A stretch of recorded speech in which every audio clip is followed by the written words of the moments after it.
Yes, at a UN summit this weekend, the U.S., Europe, other leading nations as well reached an agreement to triple their financing for climate change projects in the developing world to $300 billion by 2035. This pledge comes after President-elect Trump has vowed to pull the U.S. out of the Paris Climate Agreement, something President Biden had joined by executive order back in 2021. And this, Israel says a rabbi who went missing in the United Arab Emirates Thursday has been found, and he was murdered in a, quote, heinous anti-Semitic incident. Israel is vowing to seek justice for his killers. In a moment, we'll talk with incoming National Security Advisor Congressman Mike Waltz. But first, let's turn to Brian Yennes for the latest on the Trump transition. He is in West Palm Beach today. Hi, Brian. Hi, Jillian. Well, less than 3 weeks after winning re-election, President-elect Trump has chosen all of his cabinet secretaries, including the man tasked with following through on his tariffs plan.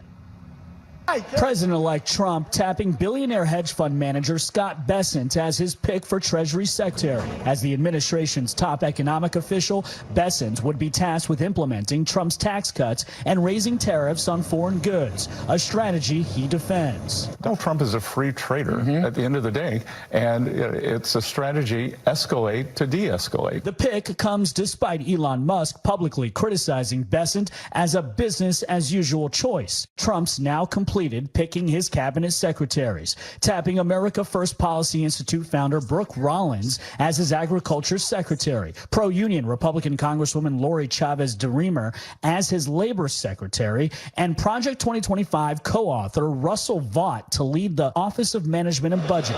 Vice President-elect J.D. Vance now taking meetings on Capitol Hill in an effort to ensure Trump's picks survive Senate confirmation. Sexual assault allegations have complicated the path for his defense secretary nominee, Pete Hegseth. Appreciate all the support, and I look forward to a good process. And forced former Congressman Matt Gaetz to drop out of the running as Attorney General. Just hours later, Trump choosing former Florida AG Pam Bondi as his replacement. Senate Republicans underscoring the importance of getting Trump's picks confirmed. We're going to have to give him a lot of clear runway to get his agenda through. That first 100 days is going to be vitally important. Now, other tough Senate confirmation hearings could include for Hawaii Congresswoman Tulsi Gabbard as the Director of National Intelligence and Robert F. Kennedy Jr. as Secretary of Health and Human Services. Jillian? Right, Brian Yennes in West Palm Beach for us. Thank you. Let's go now to Alex Hogan with a look at the war in Gaza from on the ground. The incoming administration obviously is going to have to tackle that crisis as well as the war in Ukraine beginning day one. She's in Tel Aviv today. Hi, Alex. Hi, Jillian. And Ukrainian President Volodymyr Zelensky expressing confidence that the war could end as early as next year. We've heard former President Donald Trump say that he could end the war within 1 day. Well, Saturday, Zelensky notes that he believes the war will end faster when Trump takes office. I also want to see the proposals of the new president of the United States of America. I think we will see these proposals in January, and I think we will have a plan to end this war. For now, new threats of escalation. Russian President Vladimir Putin warning that Russia will start mass producing the hypersonic ballistic missile that it fired at Ukraine Thursday. Moscow says it fired the Oreshnik missile on a military facility in Dnipro in retaliation for Kyiv's use of U.S. and British long-range missiles deeper into Russia. Putin claims that several of these missiles fitted with conventional warheads could be just as devastating as a strike with nuclear weapons, and that U.S. air defense systems would not be able to stop it. European leaders this week sounding the alarm that this weapon changes the stakes of the war.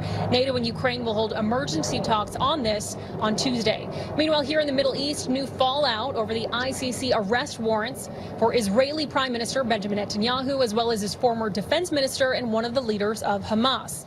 The warrants' accusations against Netanyahu include starvation, crimes against humanity in Gaza. President Joe Biden called it absurd, stressing that there is no equivalence between Israel and Hamas. And this was the first time that a sitting leader of a major Western ally has been accused of war crimes by the court. And at least 20 people are dead and more than 60 are wounded after Israel's latest strike Saturday on a building in Beirut. That is according to officials in Lebanon. Now, According to a lot of the conversations that we're hearing and seeing, there are continued efforts to broker a ceasefire between Israel and Hezbollah, and U.S. Defense Secretary Lloyd Austin held talks with his counterpart on this just yesterday. Jillian. All right, Alex Hogan in Tel Aviv for us today. Thank you.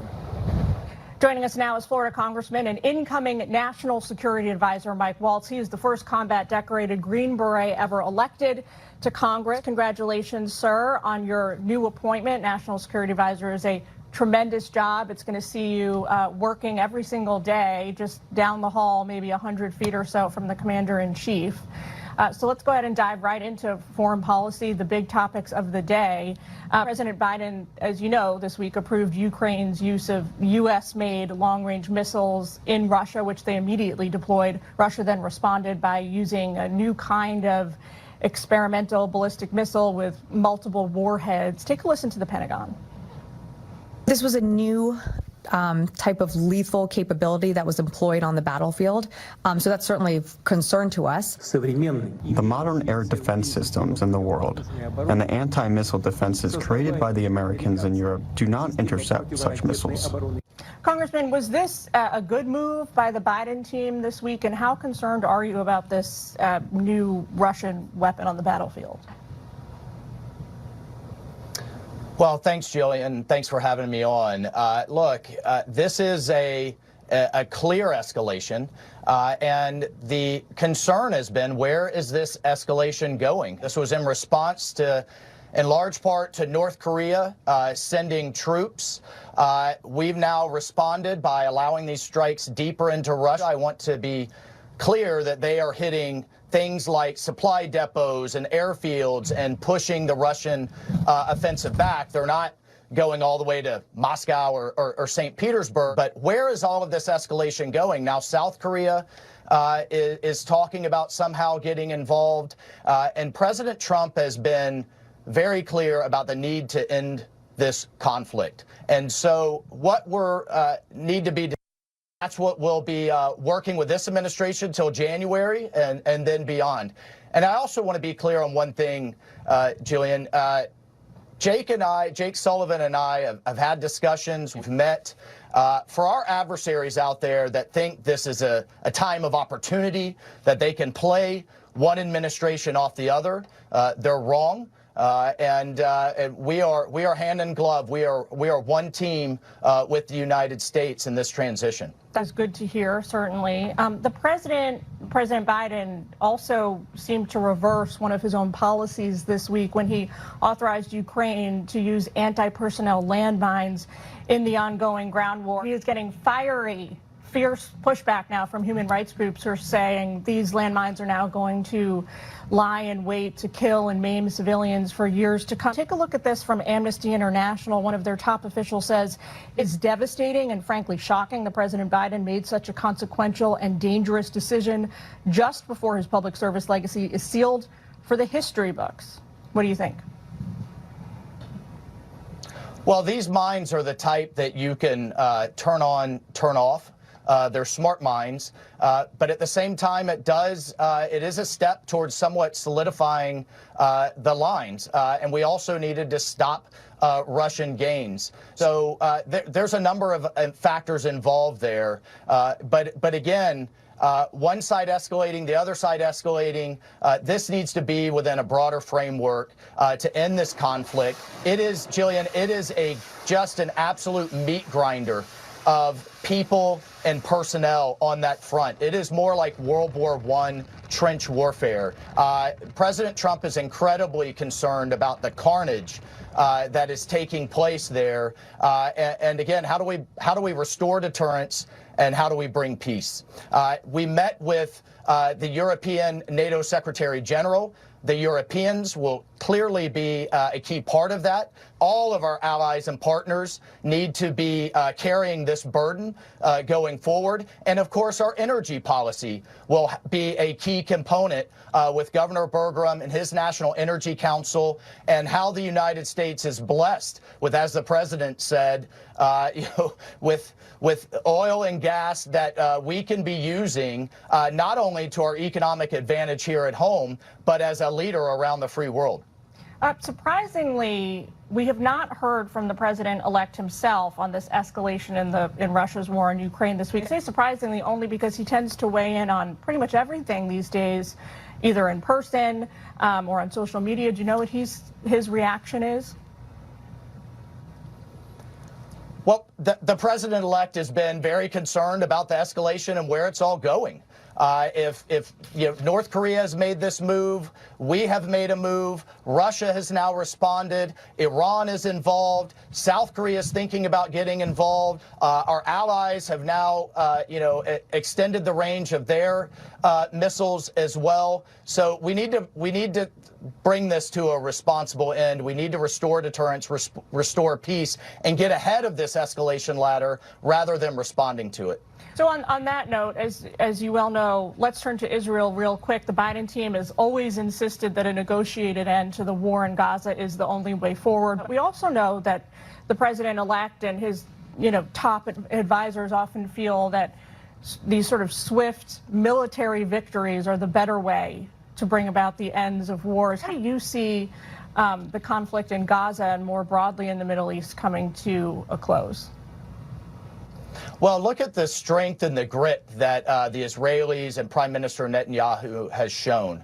Hezbollah with the pager and walkie-talkie operation and ongoing strikes on their leadership is completely on their back foot, not only from a military standpoint, but from an economic standpoint as well. Hamas has been devastated. Iran is incredibly exposed at this point. So I think now is a moment to craft some type of arrangement that doesn't just put a pause for future October 7th, truly brings stability to the Middle East, sets the stage for what we saw just a few years ago with the Abraham Accords. I mean, Jillian, we had peace deals being signed on the White House lawn just 4 years ago. Look at where we are today. I am confident President Trump and his leadership and the team that he is putting around him will get us back to that point in pretty short order. I want to ask you about the NSC, the National Security Council in particular, which you are about to helm. In any given administration, it tends to have between a couple of hundred, maybe 400 officials on the staff. Not very big, but has an outsized role in policy making in Washington, determining U.S. foreign policy across the globe. What's your, coming in on January 20th, what is your #1 top policy proposal that you're going to be focused on? Well, I'll just tell you from my approach. I mean, President Trump has a mandate to execute these policies that he has outlined and to continue the great policies he had in his first term. I think in the past, too many people have tried to kind of conform the system or have tried to kind of conform him to the system. I'm going to conform the system to the best I can to his style, to his decisions, and to his mandate, #1.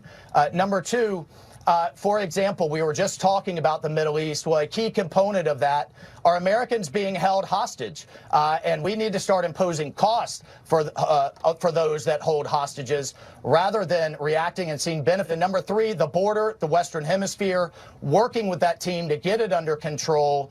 The cartels need to be on notice. Mexico and our partners have to take some ownership here. And then broadly in the Western Hemisphere, we have the energy, the food supply, the critical minerals that we need to keep our economy the most powerful it is in the world.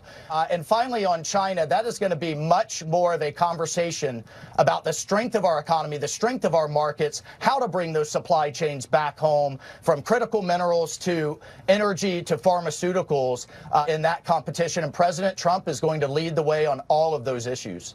Well, sir, we certainly look forward to seeing you at 1600 Pennsylvania Avenue come the new year. Thank you for taking time with us, your first Sunday show interview since the nomination. We appreciate it. Thanks, Jillian.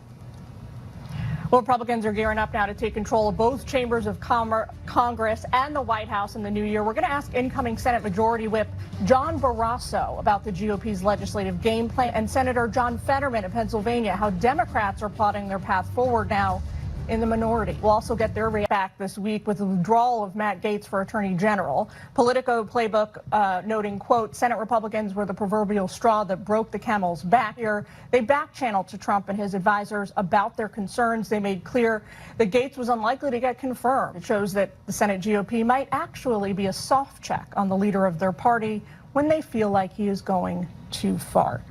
Joining me right now is incoming Senate Majority Whip John Barrasso of Wyoming. Sir, congratulations on the new leadership posting, and thank you for being with us this morning. Your party now has the baton, a mandate, as a lot of your colleagues like to say. What's your top-tier policy priority for the start of the new Congress? Well, I agree, Jillian. It is a mandate to get things done, to govern, not to grandstand, to take action. We need to take action on what the American people are most concerned about, which are high prices and an open border. So our priorities are to get prices down, to secure the border, and of course to retain America's and regain America's strength in the world. On day number one, President Trump can take executive actions, and it can do that to shut down our open border and to open up our shut down oil rigs. What's so important, though, and you just had this in your last interview about the dangerous world that President Trump is finding as he enters the Oval Office, look, our enemies are much more dangerous, aggressive, menacing, and powerful than they were when he left office. Democrats are hoping to find new footing in the wake of crushing electoral losses earlier this month.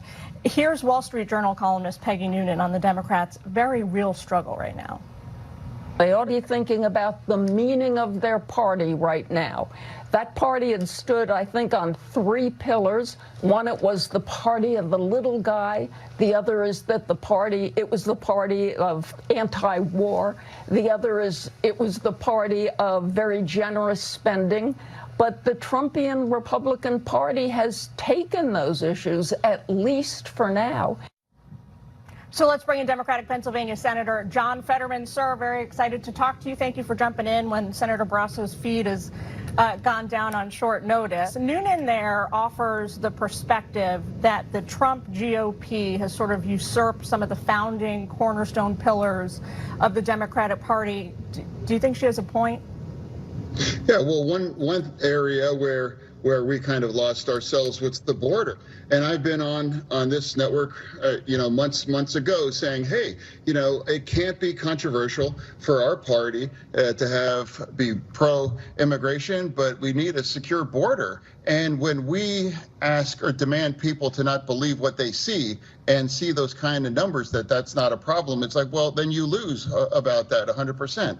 I've tried to describe you have up to 300,000 people encounters per month. And I put that in perspective with Pennsylvania. I'm like, that's the size of Pittsburgh showing up in 1 month. It's like, what's going to happen for those folks? If we want them, the American dream for those people, how can we possibly deliver that? Where do they go? And we can't pretend that that's not a significant issue, and we got to address that. So another issue like that, I don't think that's about endless wars. I think there are 2 very just wars. I think Israel, for example, that's a very just one. And now I've never supported a ceasefire, and that was the right thing. I said I was going to follow Israel. And since they refused to have that ceasefire, they have eliminated and broken Hamas and Hezbollah. Hezbollah was supposed to be like the ultimate badass in the Middle East, and now they were just a bunch of Keystone cops, and Iran has been exposed as just, they really can't fight about anything. So that's been a significant development here. And now also I'd like to point out, Israel had blown up their nuclear weapons lab as part of that too. So, and with respect for Ukraine was invaded. And for me, it's about standing on the side of democracy. And I was very supportive about that aid. And I don't understand if the other side would now stop delivering that kind of aid. That's a disagreement, but I've been very, very clear supporting Israel and Ukraine. You have, sir. And while you're on the topic of Israel, your colleagues voted down this Bernie Sanders bill this week to stop supplying weapons to Israel. The new incoming administration is touting their foreign policy national security team as the most pro-Israel in modern history. Wondering if you agree with that.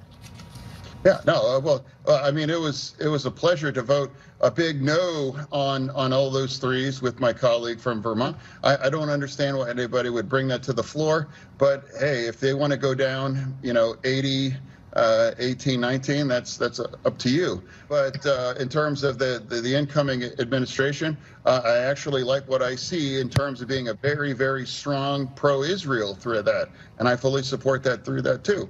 And when the administration will change, my vote and voice won't change either. And that's going to follow Israel through that. And they have made a magnificent kinds of progress on the process of generating longer-term peace by destroying Hamas, Hezbollah, and just demonstrating that Iran really, doesn't have the kind of capability to deliver any kinds of damage.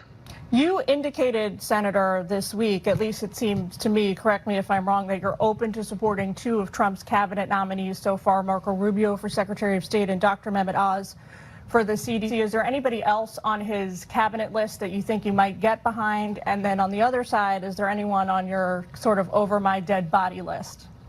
Yeah, well, and again, of course, I'm a fan of my colleague from Florida, and I'm going to enthusiastically vote yes for Senator Rubio.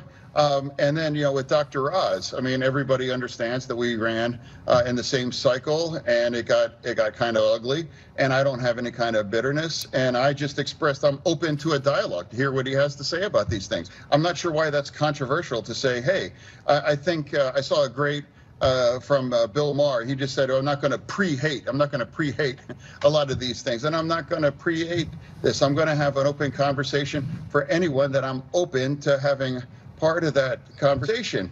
And there's some people that I just couldn't be able to vote for that. And there's some that might be able to enthusiastically vote yes. And like my Senator Rubio or Stefanik, or actually there's a fantastic a labor nominee as well too. In fact, a Democratic colleague from the House just texted me and saying, hey, I think she's really strong, and I think that's a great candidate. So I think there's good things there, and there's some things that I can't vote for. But that's what happens when the other team wins, and I don't understand why it's controversial to say, hey, we're going to engage in that conversation. But I also would remind my side that, in the Senate, we're at 53 to 47 with the new administration. So they're going to have the votes at the end of the day.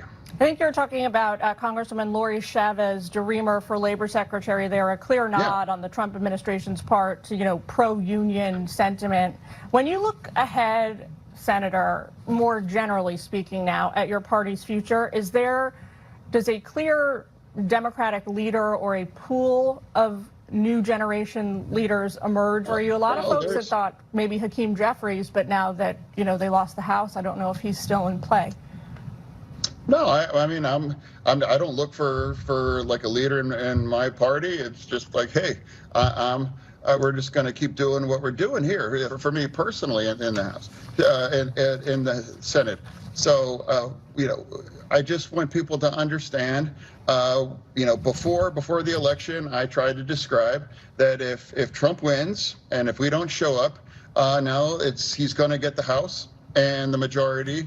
He's going to have in the Senate, which that happened, and then now you have the Supreme Court is now in a position with a 6-3 strong conservative slant. So they're going to be able to, a lot of things. And now I wouldn't be surprised if Trump moves to drop the filibuster, in the Senate as well too, because they will have 2 years. They'd have 2 years to essentially run everything through. Senator, we love talking to you. Thank you for coming on with us as always, and look forward to seeing you on Capitol Hill in the new year. Oh, well, thank you. Great to be here. Thanks. Let's go and bring back in now Senator from Wyoming, John Barrasso. Sir, sorry, had some audio technical issues there, but it's great to see you back.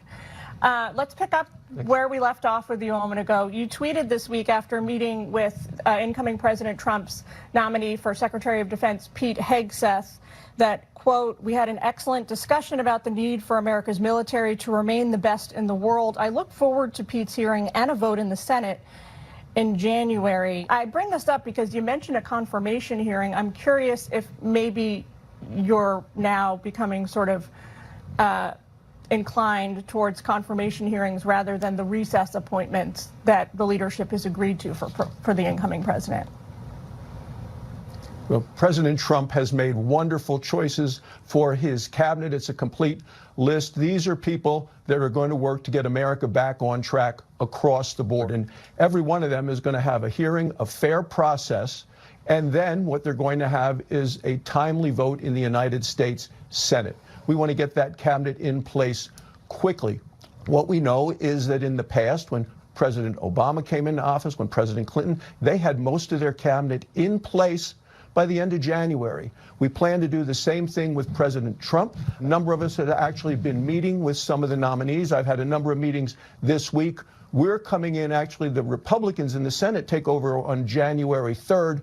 We've had meetings already with some of the nominees, and we're going to have hearings early so we can get his team in place when he takes the oath of office on January 20th. Any dates in mind for to kick off these hearings so far, or not yet?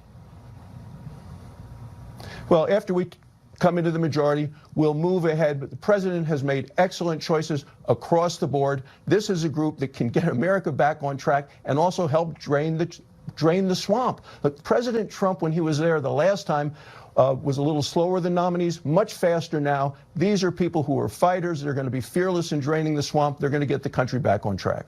Let's talk about energy. The incoming president has made domestic drilling sort of the centerpiece of his economic agenda for growth looking ahead.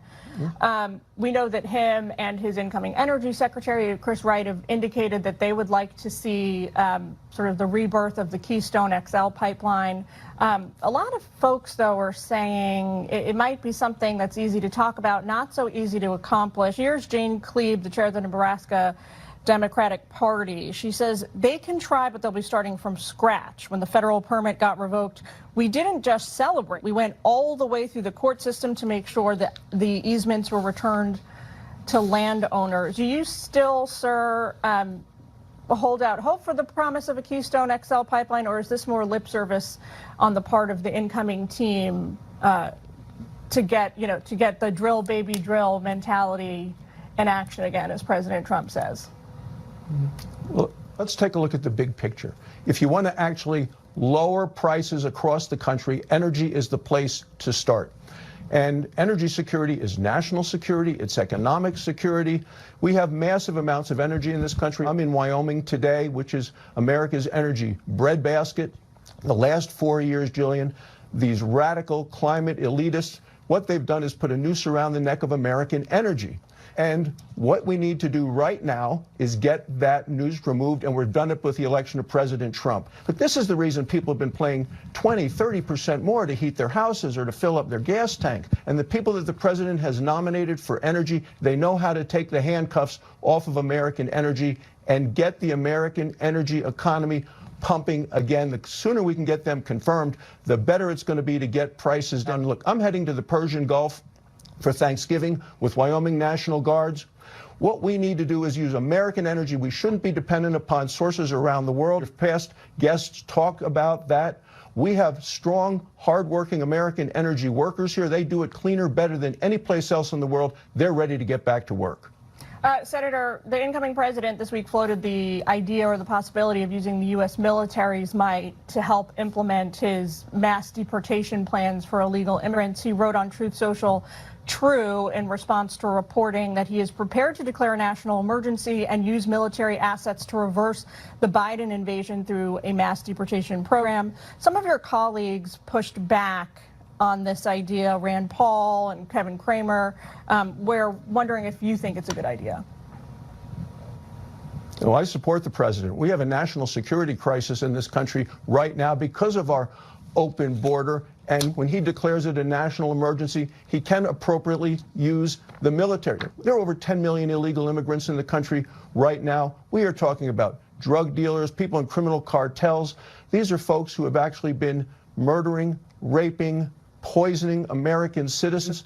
When you take a look at the president's magnificent victory, the decisive victory, it's, I think, because people were scared about all of these people in the country illegally. People want to feel safe in their own homes. So when you take a look at the president and President Trump saying we're going to do mass deportations of these illegal immigrant criminals, 3 out of 4 Americans support that. And yet we still have some of these big city mayors and governors who unbelievably are more concerned about the rights, the so-called rights of illegal immigrants than they are about the safety of their own citizens. We have to make America safe again, and what the president is talking about is the right thing to do. Senator, we're out of time. We have to leave it there, but thank you for taking time with us today. It's wonderful to talk to you. As always, we wish you the best in your new leadership position, and happy Thanksgiving.